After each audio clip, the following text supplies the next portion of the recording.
मरने का इरादा है क्या, लड़ने का इरादा है क्या, घर छोड़ने का इरादा है क्या। तो गाइज आज की क्लास में हम ऐसे छोटे छोटे डेली यूज होने वाले सेंटेंसेस को सीखने जा रहे हैं जो हमारी इंग्लिश में चार चांद लगा देंगे। Hey guys, this is Shivani from startup English classes. Very very good afternoon to all of you. कैसे हैं आप सभी लोग? आई होप आप से लोग अच्छे होंगे, स्वस्थ होंगे, मस्त होंगे, एकदम झक्कास होंगे। और क्लास में पहले ही जान गए होंगे कि आज हम कैसे सेंटेंस को सीखने जा रहे हैं। तो ये इतने छोटे से सेंटेंसेस हैं, लेकिन जब हम इन्हें बोलते हैं तो शानदार तरीके से स्ट्रक्चर का हम यूज करते हैं। तो चलिए सीखते हैं कि इन सेंटेंसेस किसी भी काम को करने का इरादा है क्या, घर छोड़ने का इरादा है क्या, अरे पगले मरने का इरादा है क्या, ये करने का इरादा है क्या। तो किसी भी काम को करने का इरादा है क्या, तो ऐसे सेंटेंसेस के लिए हम एक छोटा सा प्यारा सा स्ट्रक्चर यूज करते हैं। और यकीन मानिए एक छोटे से स्ट्रक्चर से आप हजारों सैकड़ों सेंटेंसेस को इंग्लिश में यूं ट्रांसलेट कर लेंगे। चल देखते हैं कि वो छोटा सा स्ट्रक्चर क्या है। लेकिन उससे पहले अगर चैनल पर नए हैं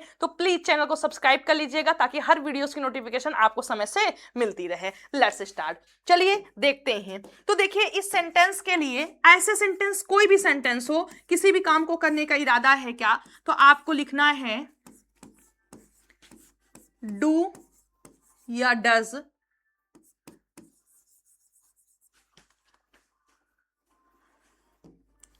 देखिए सबसे पहले आपको ऐसे स्ट्रक्चर का बता दे रहे हैं। Do you intend to plus verb first form plus object, ये कर देंगे। देखिए समझने की कोशिश करिए, अभी हम क्या कह रहे हैं सेंटेंस में, अभी हम सिर्फ कह रहे हैं लड़ने का इरादा है क्या, मरने का इरादा है क्या, घर छोड़ने का इरादा है क्या।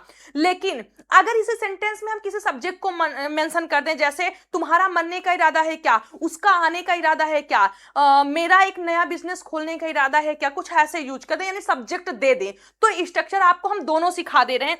अगर कुछ नहीं दिया गया, किसी भी काम को करने का इरादा है क्या, मरने का इरादा है क्या, खाना खाने का इरादा है क्या, चाय पीने का इरादा है क्या, तो ऐसी कंडीशन में हमेशा आपको ये स्ट्रक्चर यूज करना है। सबसे पहले आपको डू लिखना है। Do you intend to, do you intend to plus first form plus object का आपको यूज कर देना है। लेकिन अगर आपके सेंटेंस में कोई अलग सब्जेक्ट दे दिया जाए तो आपको परेशान नहीं होना है, यहीं से बना लेना है। यानी अगर प्लूरल सब्जेक्ट है तो डू, और सिंगुलर सब्जेक्ट है तो क्या कर देना है, डज लिख देना है। फिर जो सब्जेक्ट आया है उस सब्जेक्ट को लिख देना है, प्लस इंटेंड टू लिख देना है, प्लस वर्ब फर्स्ट फॉर्म लगा देना है और ऑब्जेक्ट लिख देना है। यही काम आपको करना है अगर कुछ अलग सब्जेक्ट दिया गया है तो। अगर प्लूरल सब्जेक्ट है तो डू कर देना है, सिंगुलर सब्जेक्ट है तो डज कर देना है, और फिर आगे जो सब्जेक्ट दिया है यहां पर हमने यू लिखा है। क्यों? क्योंकि ऐसे सेंटेंस का सब्जेक्ट जो होगा वो हमेशा यू है। तुम्हारा लड़ने का इरादा है क्या, तुम्हारा मरने का इरादा है क्या, लेकिन कोई सब्जेक्ट दे दिया जाए उसका मरने का इरादा है क्या, तो वहां पर आप यहां पर जो सब्जेक्ट दिया होगा वो सब्जेक्ट लिख देंगे। और अगर सब्जेक्ट नहीं दिया गया तो do you intend to verb first form plus object कर देंगे। छोटा सा सिंपल सा हमारा स्ट्रक्चर है। चलिए अब हम देखते हैं सेंटेंसेस को ट्रांसलेट करके और बेहतरीन तरीके से समझने की कोशिश करते हैं। चलिए फर्स्ट सेंटेंस हमारा क्या कह रहा है, लड़ने का इरादा है क्या, लड़ने का इरादा है क्या। यहीं पर आप बोल सकते हैं मुझसे लड़ने का इरादा है क्या, या कोई भी सेंटेंस आप बना सकते हैं। तो फर्स्ट सेंटेंस को हम बोलेंगे लड़ने का इरादा है क्या, do you intend to fight. अगर होता मुझसे तो आप कह देते do you intend to fight with me, with me, right, ये हम कर देंगे। नेक्स्ट हम देखते हैं, नेक्स्ट हमारा सेंटेंस कह रहा है कि करने का इरादा है क्या, कुछ भी, यह काम करने का इरादा है क्या। ऐसे हमने बोल दिया कि यह काम करने का इरादा है क्या, या मरने का इरादा है क्या, मरने का इरादा है क्या, तो हम क्या बोलेंगे, do you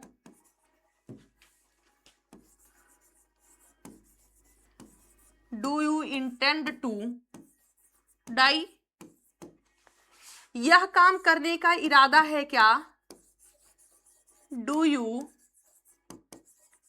intend to do this work, do this work. Next हमारा है कुछ खाने का इरादा है क्या।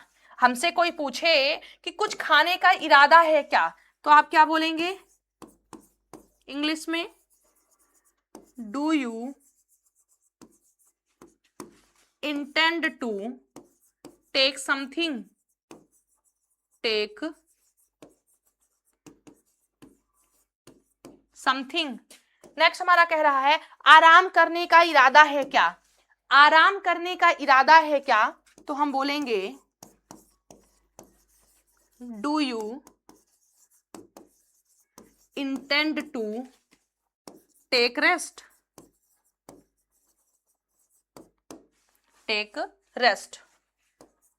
ठीक है, अब चलिए एक सेंटेंस हम बनाते हैं अपने इस सेकेंड स्ट्रक्चर पर। मैंने बोल दिया गीता का दुकान खोलने का इरादा है क्या। हमने क्या बोला, गीता का दुकान खोलने का इरादा है क्या। अब हमने सब्जेक्ट दे दिया, तो यहां पर आप क्या बोलेंगे 6 नंबर के सेंटेंस में, डज। गीता के अकॉर्डिंग क्या हो जाएगा, डज। डज गीता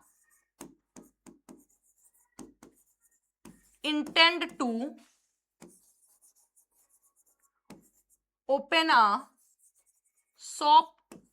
चलिए कुछ सेंटेंसेस की और प्रैक्टिस कर लेते हैं।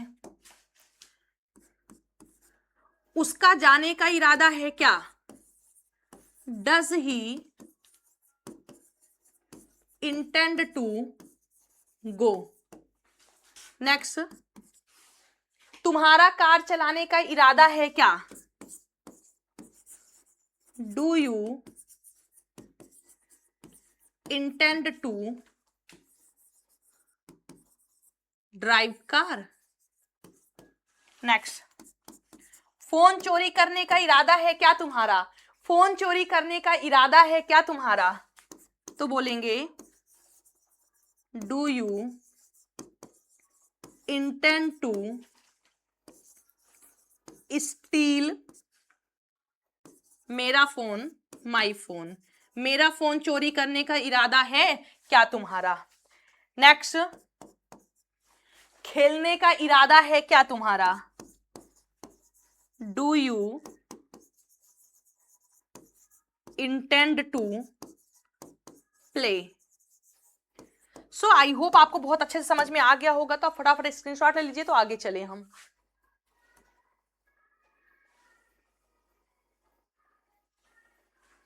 सो आई होप आपको समझ में आया होगा कि ऐसे छोटे छोटे डेली यूज होने वाले सेंटेंसेस को हम इंग्लिश में कैसे यूज करते हैं। सो गाइस, अगर क्लास पसंद आई है तो वीडियो को लाइक करिए, चैनल को सब्सक्राइब करिए और फटाफट अपने फ्रेंड सर्कल में शेयर कर दीजिए। और ऐसे ही छोटे छोटे प्यारे प्यारे शानदार सेंटेंसेस और चाहिए तो कमेंट बॉक्स में लिखिए दिल मांगे मोर। और अगर कोई डाउट है, कोई क्वेश्चन है, कोई क्वेरी है, इंग्लिश में कहीं से कोई प्रॉब्लम है, तो आप कमेंट बॉक्स में लिख करके पूछ सकते हैं। तो चलिए आज की इस एडवांस इंग्लिश की क्लास को यहीं पर फिनिश करते हैं। मिलते हैं आप सभी लोग से नेक्स्ट क्लास में। Till then bye, take care. आप लोग खुश रहिएगा, स्वस्थ रहिएगा और मस्त रहिएगा।